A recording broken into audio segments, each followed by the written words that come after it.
Oh look, it's Elijah Bailey's squad car. Here's a car that it took a while to see.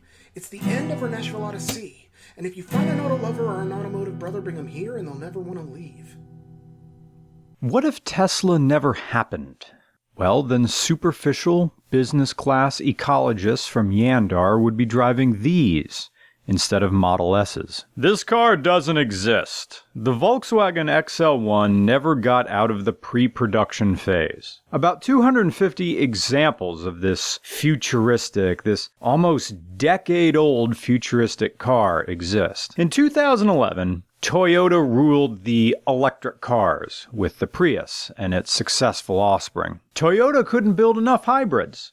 And it seemed at the time that combining a small gasoline engine with an electric motor would be the safe bet for cars in the future. Every manufacturer back then was getting on the hybrid game with more and more efficient designs. They were chasing larger mile per gallon numbers in the 2000s, like PC manufacturers were chasing higher and higher write speeds on DVD-RW drives. 45 miles per gallon was the standard for hybrids in 2009. 50 miles per gallon was great, and 60 miles per gallon was considered fantastic. And then, in 2011, Volkswagen, of all people, came out of the corner at the Qatar Motor Show like a juiced-up, coked-out ultimate warrior and grabbed the mic from Toyota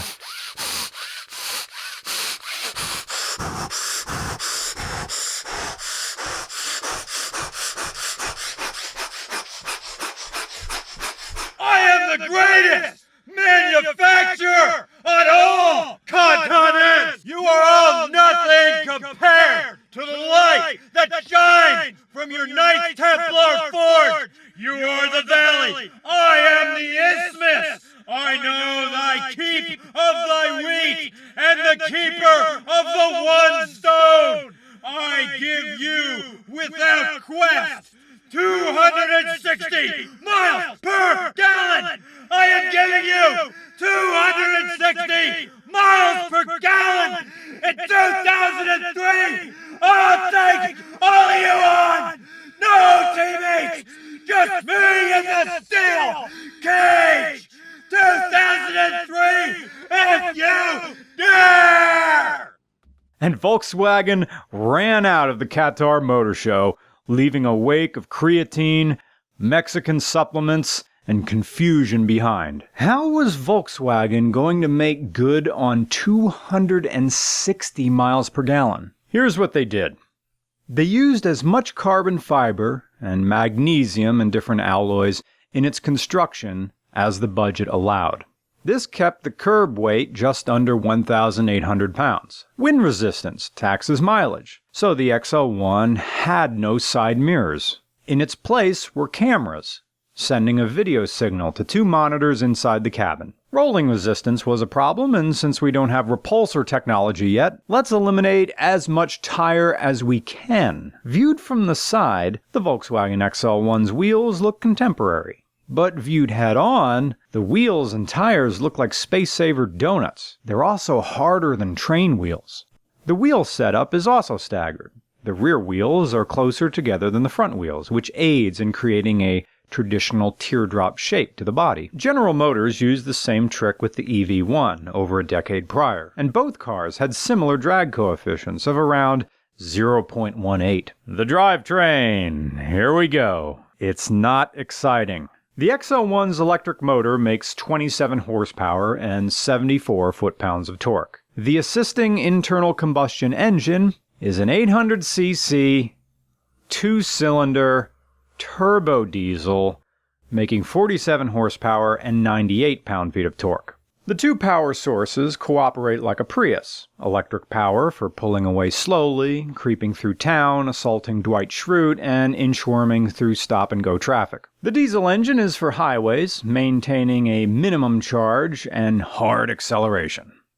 Hard acceleration. Like 0 to 60 in 11.5 seconds? That's the best it can do? That's slower than a Pontiac Aztek. Again, Everything is for mileage. But the thing is, the solo electric range of the XL1 is only 22 miles. And the moment you get near that threshold, or the moment you need acceleration at all, that two-cylinder diesel generator engine shudders to attention like a socially anxious shy boy reciting his preamble to the Constitution memory passage in front of the whole class. And when that happens, it's no longer the future in here. You're now driving a 2001 Jetta TDI with an exhaust leak and broken muffler mounts. I can make this.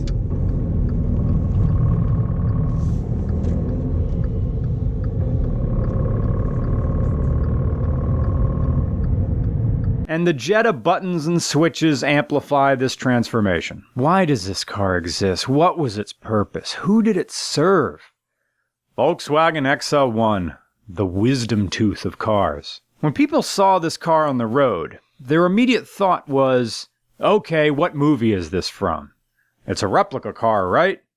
Where's the comic book convention this thing is driving to? Driving slowly to. Other sources say that the maximum acceleration is 12.7 seconds, even slower. A BMW i3 doesn't look fast and in fact is quite quick. This thing looks like it's from space and it's completely disappointing. What you really have here is a rear-wheel drive, rear-engine plug-in hybrid that you have to explain to people because the brain isn't designed to make sense of this object. It'd be like Earth's cultural ambassador having to explain to alien species what the hell an Aerosmith is. For most people, there's no frame of reference for a car that looks inherently alien. How do you explain this to your mom in her easy spirits and her AARP card and cardigan sweater? Your mom, who just wants to go to Boscov's and have lunch at the Greenery. Your mom, who lives in the as seen on TV section of the store. Where are the side mirrors?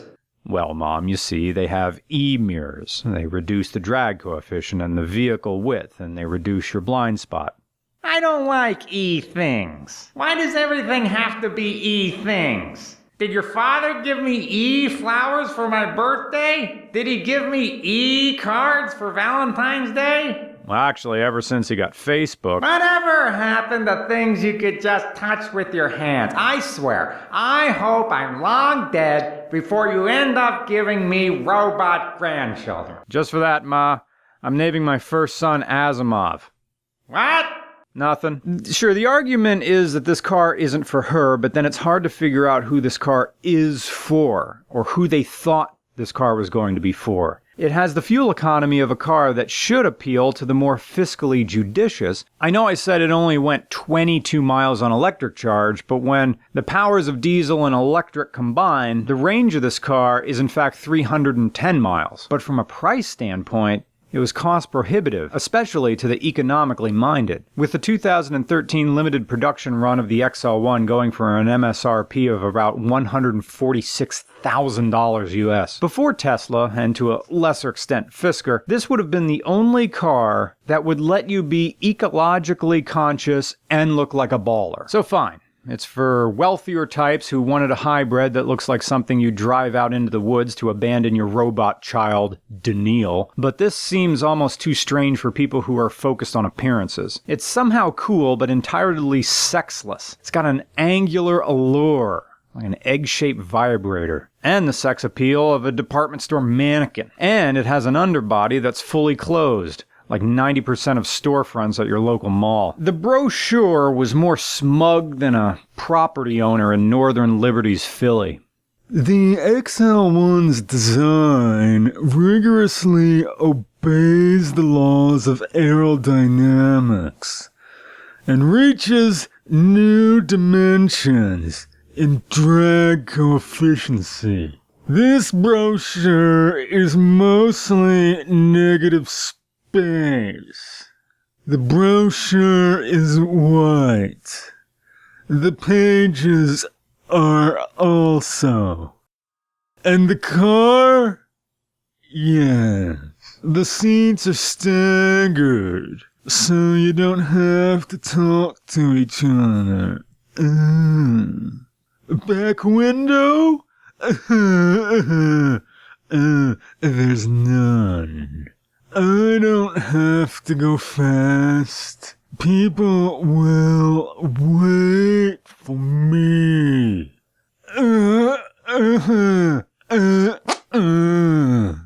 So come see this futuristic machine from 2011 at the Lane Motor Museum in Nashville, Texas. It's worth it in person. Have you ever heard of photosynthesis? You print out a picture for the frame spec list, set up your lawn chair and soak up the nutrients of your acclaim. But a car like this, well, it has no home, so that's why it lives inside a museum. Cars can exist though you don't see them. It's more than I can name. Just stay near me, don't hide. Can you hear me? They're keeping you alive. Plug-in hybrid, rear-wheel drive. I found a car I can't describe. XL1, I found a closing line. I guess this is goodbye.